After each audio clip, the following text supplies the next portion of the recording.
Okay, my name is Howard Eber, and I am an alcoholic. And I've been blessed in that I've been around AA since the early '80s, and I've watched the handing of the mantle from one generation to the other. I came in and was listening to people like Joe and Charlie and Mark Houston and so many other people along those lines, and I've watched as they pass on that it gets handed to other groups like Chris Schroeder and the Ramers, and they're getting a little bit older and it's getting passed on to a new generation. And I think one of the greatest representatives of the new generation that we are turning over the mantle of leadership of Alcoholics Anonymous, even though we have no leadership. But it's nice to know that we have a mantle that's being handed along to keep a tradition going of great speakers carrying a great message. And in line with that, I give you our friend, young Lee. Lovely. Thank you, Howard. I'm very humbled to be here. I really am. Hi, everyone. My name's Young. I'm a very grateful recovered alcoholic. So I'm just going to go straight into this beautiful big book on page 77. And we're starting off from the last paragraph, I believe. Under no condition do we criticize such a person or argue. Simply, we tell him we will never get over our drinking until we've done our utmost to straighten out the past. We are there to sweep off our side of the street, realizing that nothing worthwhile can be accomplished until we do so. Never trying to tell him what he should do. His faults are not discussed, we stick to our own. If our manner is calm, frank, and open, we will be gratified with the results. In 9 cases out of 10, the unexpected happens. Sometimes the man we are calling upon admits his own faults, so feuds of years standing melt away in an hour. Rarely do we fail to make satisfactory progress. Our former enemies sometimes praise what we're doing and wish us well. Occasionally they will offer assistance. It should not matter, however, if someone does throw us out of his office. We have made our demonstration, done our part. It's water over the dam. Most alcoholics owe money. We do not dodge our creditors. Telling them what we are trying to do, we make no bones about our drinking. They usually know it anyway, whether we think so or not. Nor are we afraid of disclosing our alcoholism on the theory it may cause financial harm. Approached in this way, the most ruthless creditor will sometimes surprise us. Arranging the best deal, we can let these people know we are sorry.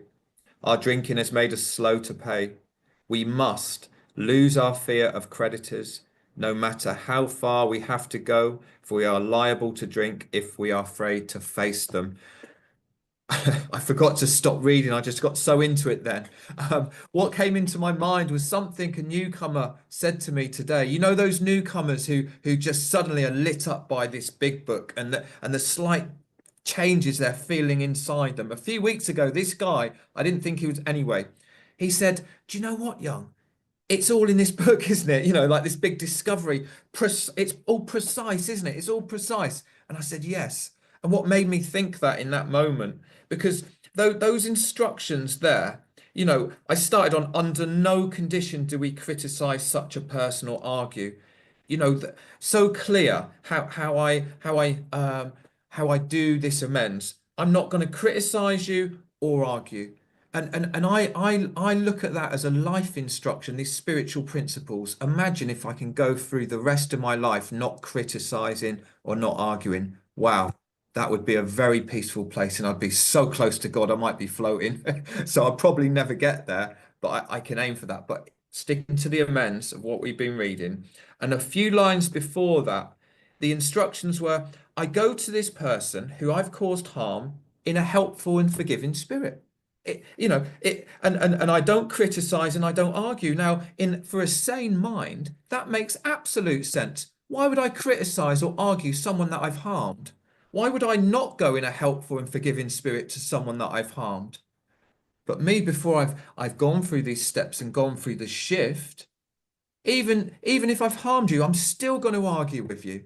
I'm still going to criticize you because I still want to be right. My mind convinces me that there's a reason I harmed you. There's a yeah, but by this stage, there's a change in me. There's a light has gone on in me. I've been able to see that my life run on my self-will is hardly a success, hence why I need to make these amends. And hmm, I like where it says simply tell him, I'm not going to get over my drinking until I make this right with you.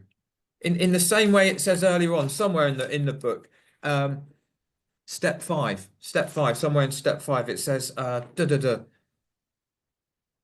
almost invariably they got drunk if I'm avoiding this humbling experience. So again, it's like, I need to do this. I need to do this. I don't want to go backwards. I certainly don't want to drink again. Where are we? I've lost my page already. I've lost my page. Sweeping my side of the street. Do I still need to be right? And this is why step 8 is where it is and step 9 is where it is towards the back end, because if it was at the beginning, I would be arguing. I wouldn't be able to see that I am the person who's caused all this harm. Um, I'm sweeping my side of the street. I'm not trying to change anything in you. I'm not playing God anymore. If you forgive me, that's none of my business. If you chuck me out of the office, that's none of my business. I'm there to sweep my side of the street so I can walk with my head high and get closer to God, ultimately. And when I speak to a lot of guys who relapse after having some sobriety, years of sobriety, and what the common denominators that I see, step 10, 11, and 12 is always lacking, sometimes non-existent. Often the amends. The amends. I said, did you make all your amends? And they usually say, I made a few, but no, I didn't. I didn't. So if I'm not doing this, I am still blocked from the sunlight of the Spirit. And then again on 78, never trying to tell him what he should do. His faults are not discussed. I also love that in this amends process in life. I'm not, why should I tell you what to do or discuss your faults? I'm coming and saying, yes, I did it. I did wrong. I did wrong. Even if you did wrong, I'm not looking at you. I'm looking at me. And that's incorrect. When I first start doing my inventory in 4, it's the beginning of this lifelong process to look at me for my wrongs, my defects of character, which end up causing these harms that now I'm trying to put right. I'm trying to become lighter. Or let me rephrase, I'm not trying to become lighter. I am allowing something, God, Spirit, to transform me so I walk lighter. And in my experience, this is what's happened to me. After each amends, I've felt a little lighter. And I loved what a long timer said to me recently. She'd been around decades. And we were talking about this, and she said, yeah, young, today I don't trudge, I glide.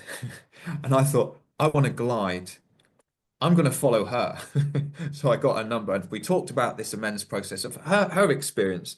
And then I love that also. My manner. How's my manner going to be in this walk? Calm, frank, and open. The simplicity of these words is what makes them so striking and so effective. Calm, frank, and open. I'm going to look you in the eye. The amends is coming from my heart. It's not coming from my head. The intention is for goodness and kindness and to put something right. And you'll be able to see in my eyes if I've changed or if I'm just words. What does my walk tell you when I'm making these amends? And where it says here, in 9 cases out of 10, the unexpected happens. That is a promise that has happened in every single amends that I've done. The unexpected has happened. And looking back on them, I can only think because the people that I've made amends to, they only knew me as a mad dog, as a crazy lunatic, as someone who used to cause so much harm and steal and rob and be a criminal and all those things, that I am not today in any shape or form. And so the unexpected happens.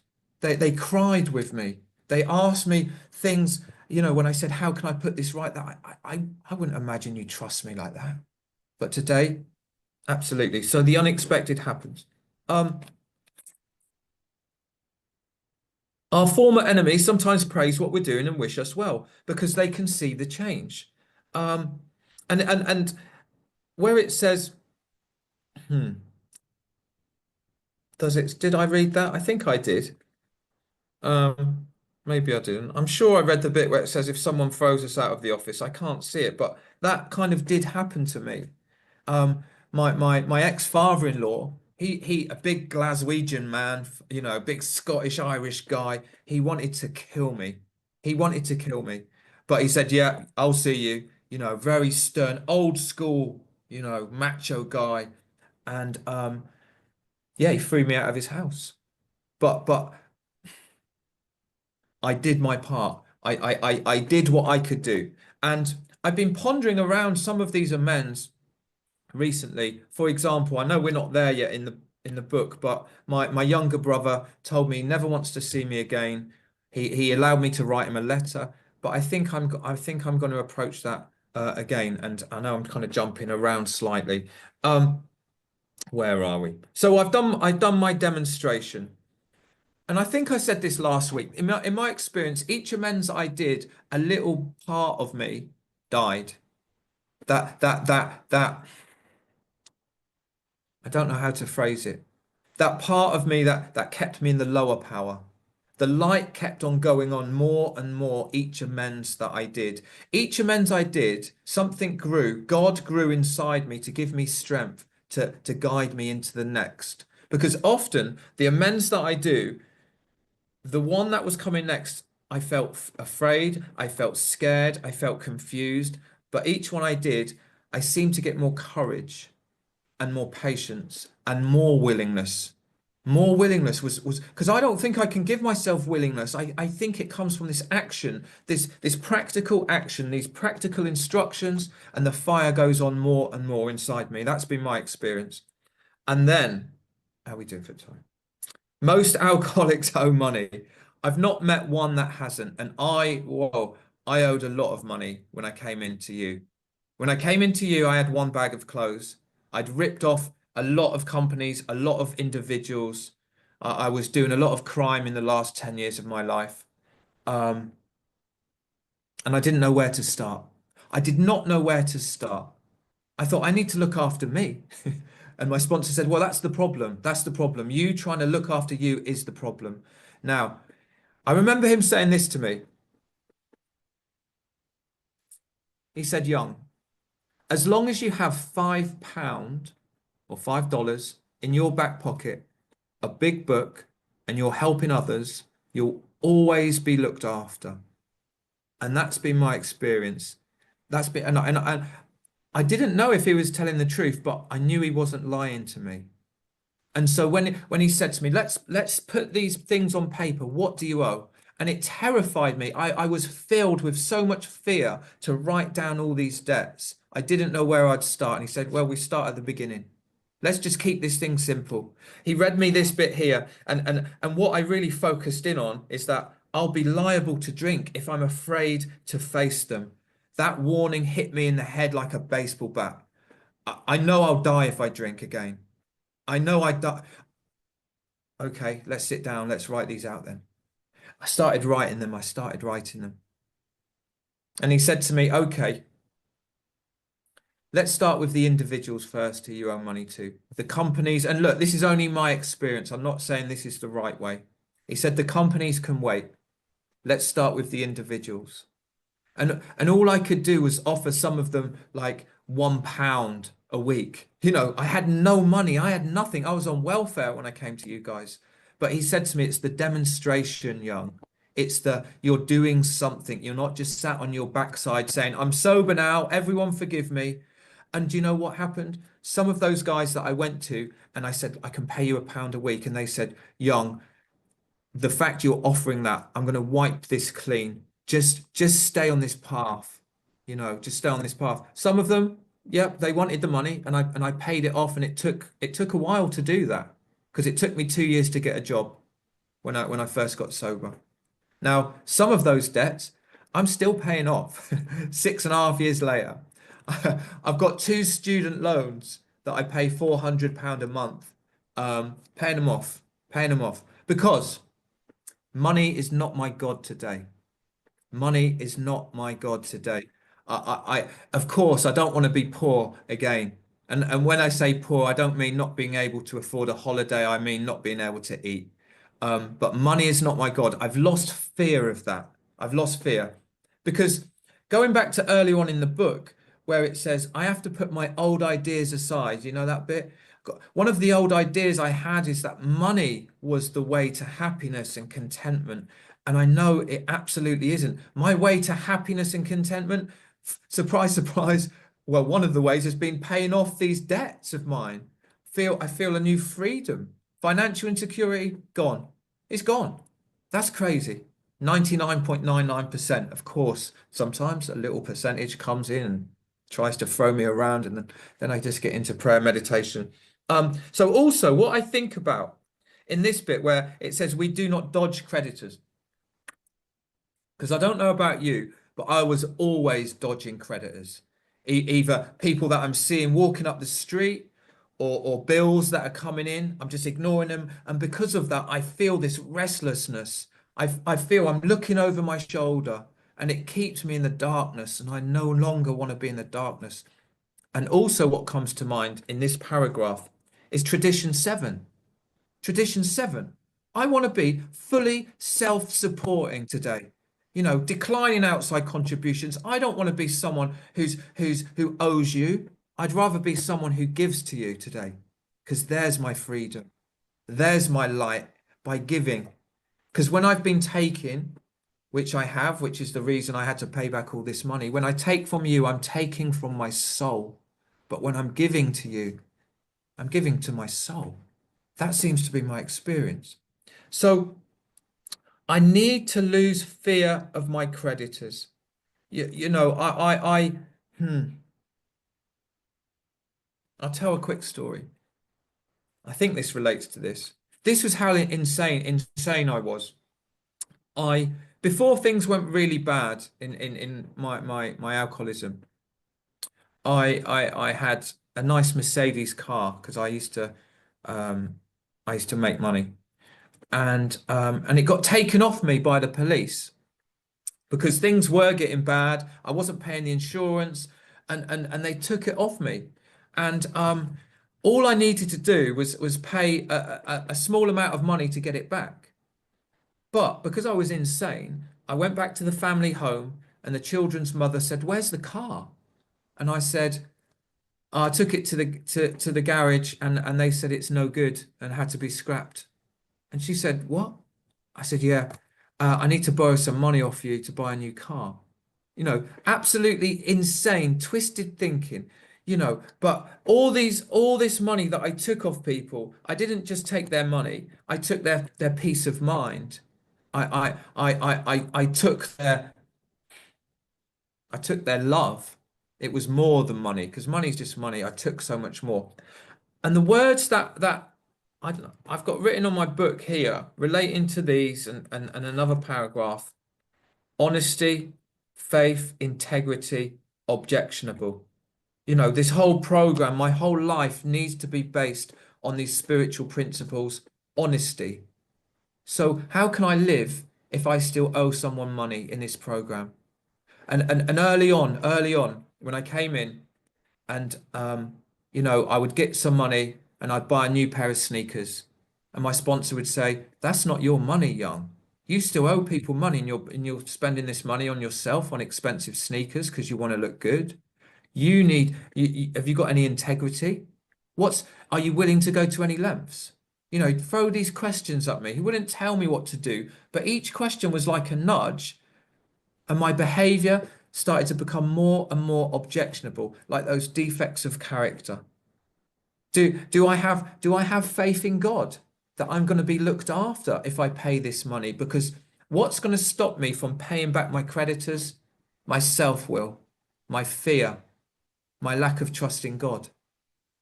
How much am I leaning into God when I pay this money? Because what's going to prevent me from paying this money? My mind. Where's the main problem of the alcoholic center? In the mind.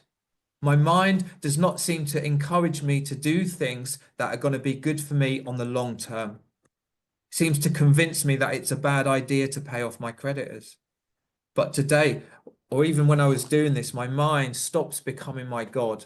And later on it says, you know, I'm asking for the strength and direction when I don't want to do these amends, when I don't want to pay creditors. I am asking for strength and direction because I want to be a man of integrity, not a man of half measures, middle of the road solution. Do I want crumbs on the floor, or do I want to be rocketed into this fourth dimension of existence? I know which one today. I know which one looks painful today, and I'm not very good at being in pain.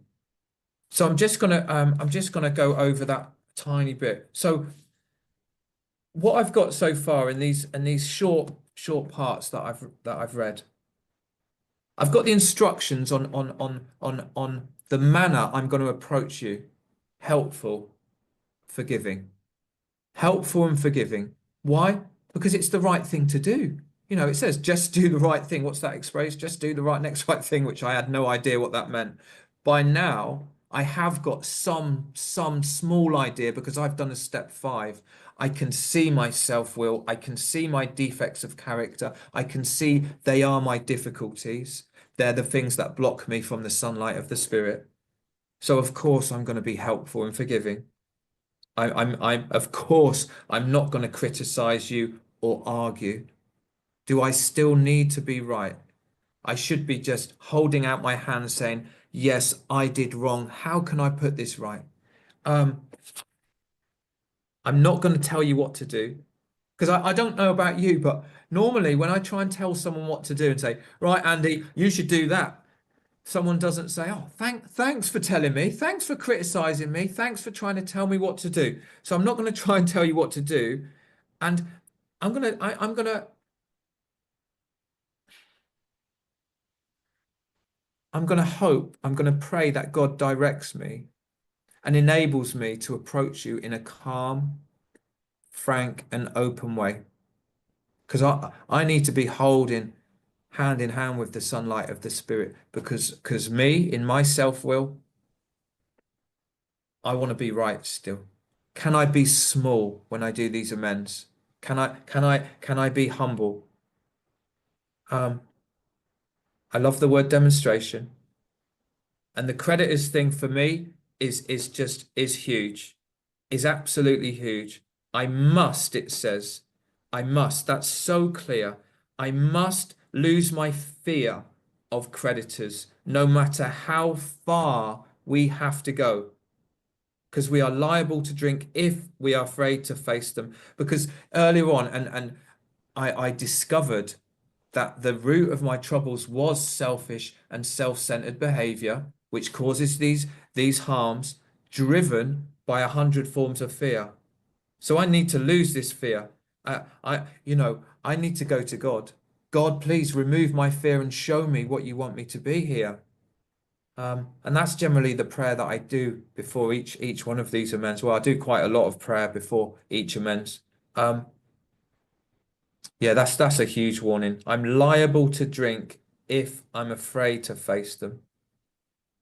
When will I be afraid to face them? When will I be afraid in any situation in my life when I'm relying on me and not relying on God? When my mind tries to convince me something is going to go wrong when I don't know. Maybe it needs to go wrong. Maybe I need to experience exactly what's going to happen. I think I'm just going on now, so I'm just going to end it there, and I look forward to hearing you guys. Thank you so much.